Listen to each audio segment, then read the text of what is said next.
मंथन और धन्वंतरी भाग्य की देवी द्वारा उपेक्षित होने के कारण राक्षस और राक्षस निराश, भ्रमित और निराश थे, और इस प्रकार वे बेशर्म हो गए। इसके बाद वारुणी, कमल नेत्र वाली देवी प्रकट हुई, जो शराबियों को नियंत्रित करती हैं।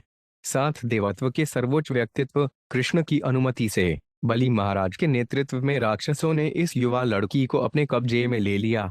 सबसे वांछित आता है तत्पश्चात, जब कश्यप के पुत्र दोनों राक्षस और देवता क्षीर के सागर का मंथन करने में लगे हुए थे, एक बहुत ही अद्भुत पुरुष प्रकट हुआ। वह मजबूती से बना हुआ था, उसकी बाहें लंबी, मजबूत और मजबूत थीं। उसकी गर्दन, जो 3 रेखाओं से चिह्नित थी, एक शंख जैसी थी। उसकी आंखें लाल थीं, और उसका रंग काला पड़ गया था। वह बहुत छोटा था। वह था पुष्पमालाओं से विभूषित, और उनका संपूर्ण शरीर नाना प्रकार के आभूषणों से सुशोभित था।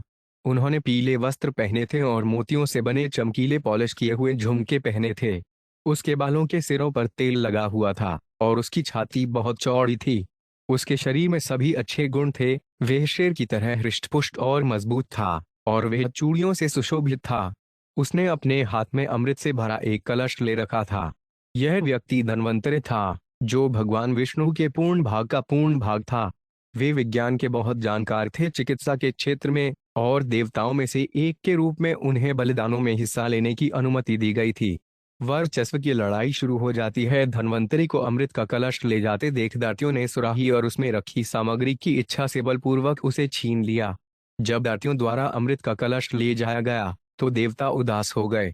इस प्रकार उन्होंने भगवान के परम व्यक्तित्व हरि के चरण कमलों की शरण ली। जब भगवान के सर्वोच्च व्यक्तित्व, जो हमेशा अपने भक्तों की महत्वाकांक्षाओं को पूरा करने की इच्छा रखते हैं, ने देखा कि देवता उदास थे, तो उन्होंने उनसे कहा, पीड़ित मत हो। मैं अपनी शक्ति से दैत्यों में कलह उत्पन्न करके उन्हें मोहित कर लूंगा। इस प्रकार मैं अमृत पाने की तुम्हारी इच्छा पूरी करूंगा। तब दैत्यों में इस बात को लेकर कलह छिड़ गई कि पहले अमृत किसे मिलेगा। उनमें से प्रत्येक ने कहा, तुम इसे पहले नहीं पी सकते, मुझे इसे पहले पीना चाहिए। मैं पहले, आप नहीं। कुछ दैत्यों ने कहा, सारे देवताओं ने क्षीर सागर के मंथन में भाग लिया है। अब, जैसा कि सभी को किसी भी सार्वजनिक बलिदान में भाग लेने का सम्मान अधिकार है, सनातन धार्मिक व्यवस्था के अनुसार यह उचित है कि देवताओं के पास अब अमृत का हिस्सा है। इस प्रकार दुर्बल दैत्यों ने बलवान दैत्यों को अमृत पीने से मना कर दिया। जब भगवान एक महिला बन जाते हैं, पूर्ण पुरुषोत्तम भगवान विष्णु, जो किसी भी प्रतिकूल परिस्थिति का मुकाबला कर सकते हैं, ने एक अत्यंत सुंदर महिला का रूप धारण किया। स्त्री के रूप में यह अवतार, मोहिनी मूर्ति, मन को अत्यंत प्रसन्न करने वाला था। उसका रंग एक नए विकसित काले कमल के समान था, और उसके शरीर का हर अंग सुंदर रूप से स्थित था।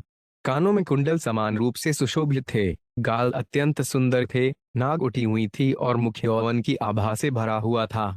उसके बड़े स्तनों ने उसकी कमर को बहुत पतला बना दिया था। उसके मुख और शरीर की सुगंध से आकर्षित होकर भव्य उसके चारों ओर भिन भिन आ रहे थे। इस प्रकार उसकी आंखें बेचैन थीं।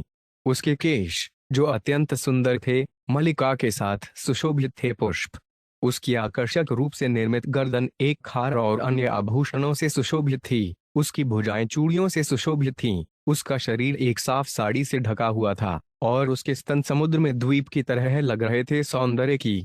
उसके पैरों में घुंघरू लगे हुए थे।